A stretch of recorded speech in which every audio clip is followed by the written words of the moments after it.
Selamat datang kembali di channel Joserio. Kembali kami hadir di rangkaian video advokasi literasi seri yang ketiga. Tema yang diangkat untuk seri ketiga ini adalah berjungkir balik. Oh ya, bagi teman-teman yang belum tahu, seri advokasi literasi ini ditujukan untuk mencatat atau lebih tepatnya merekam perjalanan hidup diriku dan tentu saja bersama keluargaku dalam menghidupi berbagai kegiatan literasi. Nah, seri ini juga dibuat sebagai implementasi nilai-nilai dasar yang dipegang teguh oleh SMA College de Brito, yaitu komitmen. Nah, minggu lalu di seri sebelumnya, aku mengangkat pengalaman terobsesi bobo. Kalau kalian belum menonton seri sebelumnya yang dipublikasikan minggu sebelumnya, kalian bisa mengecek sendiri di channelku atau bisa mengeklik di kiri bagian atas nanti muncul. Bagi kalian yang belum subscribe, pastikan subscribe dulu dan jangan lupa untuk mengaktifkan loncengnya supaya kalian tidak ketinggalan video-video di channelku. Nah, untuk menghemat waktu, mari kita segera masuk ke inti perbincangan, yaitu pengalaman diriku berjungkir balik. Berbeda dengan dua video sebelumnya, kali ini aku mau mewawancarai ayahku. Bersama dengan mamaku, ayahku adalah sosok yang sangat penting di dalam membentuk kebiasaan literasi di dalam hidupku. Karena satu dan lain hal, kali ini wawancara akan dijalankan via video conference. Kita mulai saja untuk pertanyaan pertama. Apa alasan Bapak dan Mama mengenalkan literasi kepadaku pada waktu kecil? Mengapa Bapak dan Mama menempatkan literasi sebagai prioritas? Terima kasih atas pertanyaannya, Rio.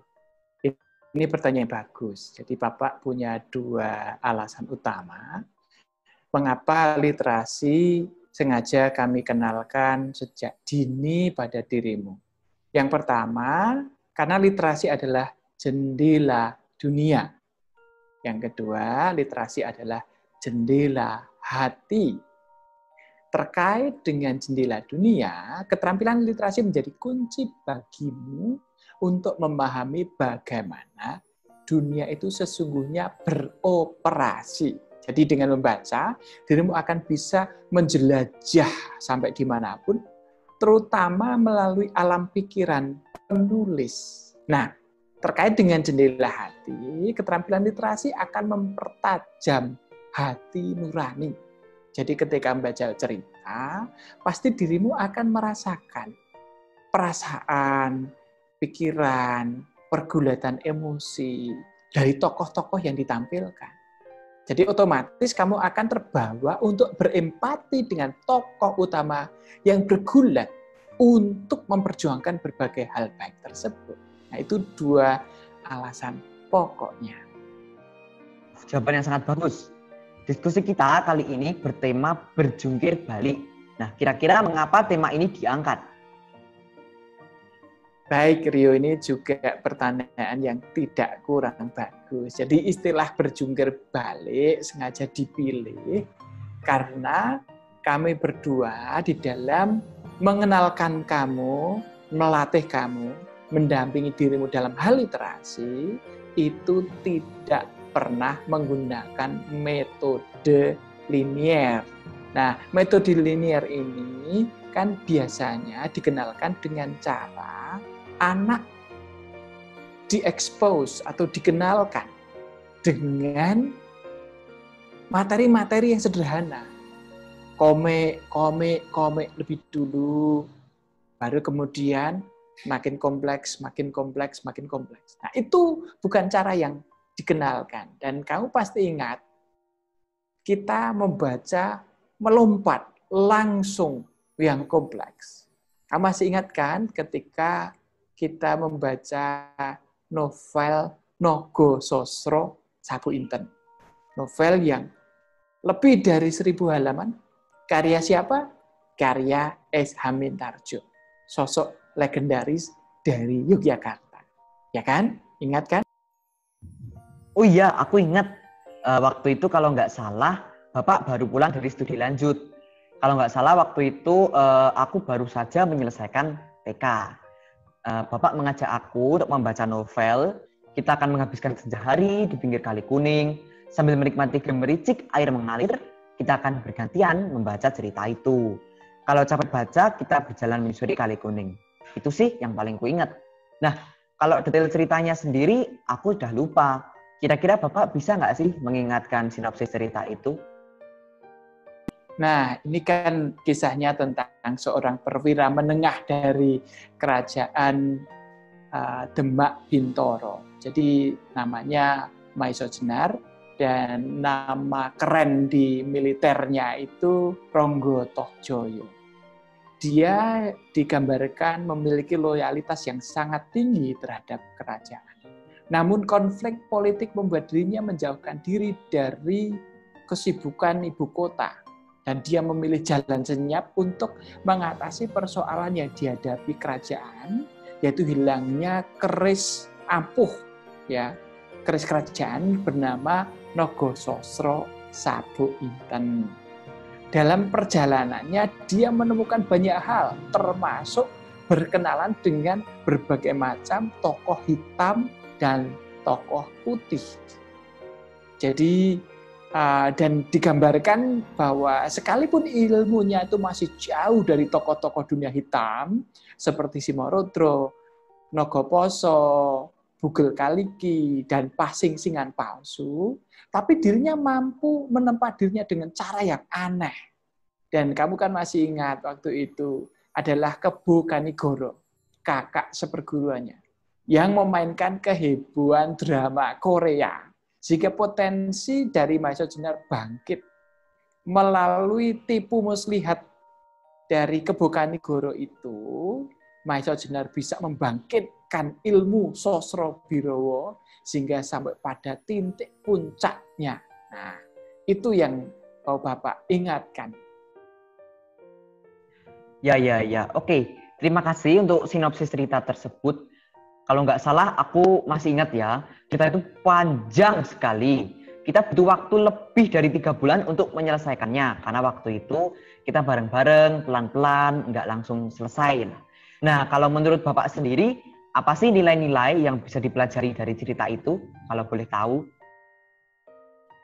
Jadi dari setiap cerita yang kita baca, itu pasti ada banyak sekali pelajaran yang kita dapatkan. Nilai-nilai yang ditawarkan. Namun untuk konteks ini, ya Bapak hanya fokus pada 2 sajalah. Jadi jangan terlalu banyak. Nah, yang pertama itu kita belajar dari cara Maiso Jenar mendidik Aryo Saloko. Jadi Aryo Saloko itu bukan anaknya sendiri. Dia adalah putra mahkota dari Kademangan Banyu Biru. Ya, anak ini dididik secara mandiri untuk menjalani hidup dengan ketulusan hati. Digambarkan dalam cerita itu, Aryo Saloko selalu dikejar-kejar untuk dilenyapkan. Oleh siapa?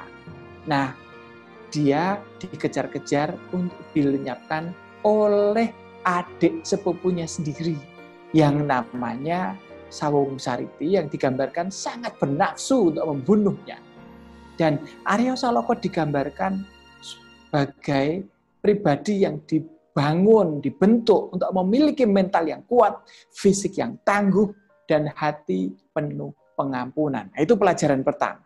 Nah, pelajaran yang kedua, S. Hamintarjo akan mengajarkan pada kita bahwa sebenarnya seburuk apapun catatan hidup seseorang, kalau dia itu mau bertobat, selalu ada pintu maaf yang terbuka bagi dirinya. Nah, ini bisa digambarkan dari kematian 2 tokoh utama.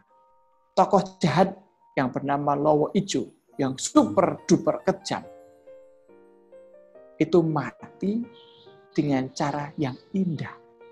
Mati di tangan sosok gadis kecil, mungil, putri Kebo Kanigoro. Dan sangat menyentuh sekali kematiannya. Dan kematian yang juga sangat menyentuh itu adalah kematian Sawung Sariti, adik sepupu dari Aryo Saloko. Selama hidupnya dia selalu semena-mena dan selalu berusaha untuk bagaimana cara mencelakai Aryo Saloko.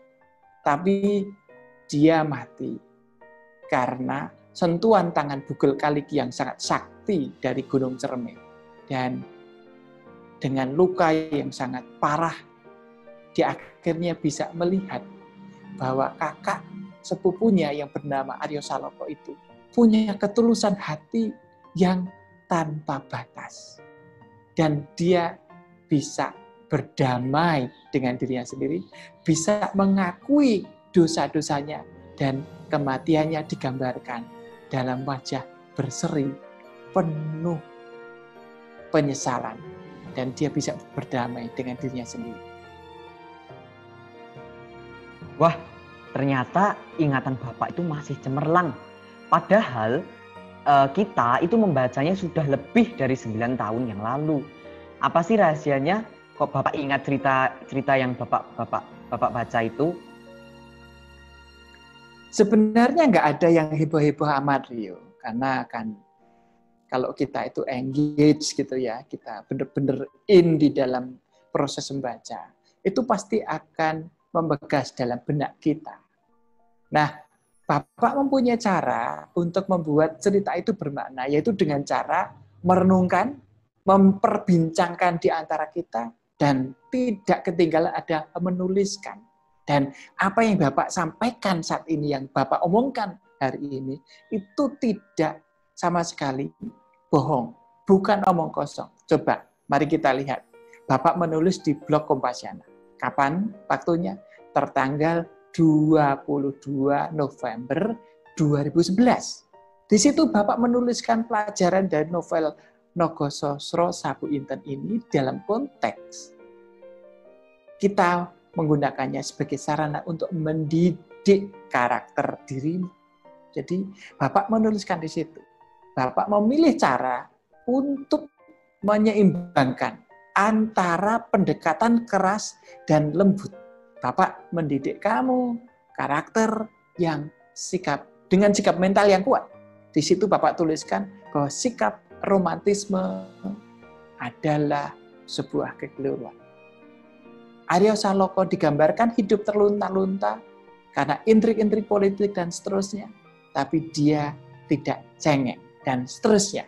Jadi kalau Anda mau membaca detail bagaimana pelajaran atau nilai ini kita jalani, kita imani, kita perjuangkan. Nah, silahkan saja baca di kolom deskripsi dan klik link di Kompasiana yang masih tersedia, yang ditulis tahun 2011 yang lalu. Baik, terima kasih atas kesediaan Bapak untuk menjawab pertanyaan-pertanyaanku ini. Kita sudah berada di penghujung video ketiga. Dalam video ini setidaknya kita belajar 3 hal. Tidak usah banyak-banyak. Yang pertama, keterampilan literasi dalam diri anak sangat ditentukan oleh komitmen orang tua. Aku biasa diajak oleh ayahku yang menyediakan waktu khusus untuk membaca bersama. Kedua, keterampilan literasi menjanjikan banyak sekali pelajaran hidup. Pelajaran hidup menjadi bermakna sejauh ada upaya sadar dan sungguh-sungguh untuk menyadarinya. Ketiga, keterampilan menulis memainkan peran penting dalam rangka membangun pemaknaan tersebut. Terima kasih teman-teman sudah menyediakan waktu untuk menonton. Ditunggu video selanjutnya pada Senin minggu depan. Terima kasih.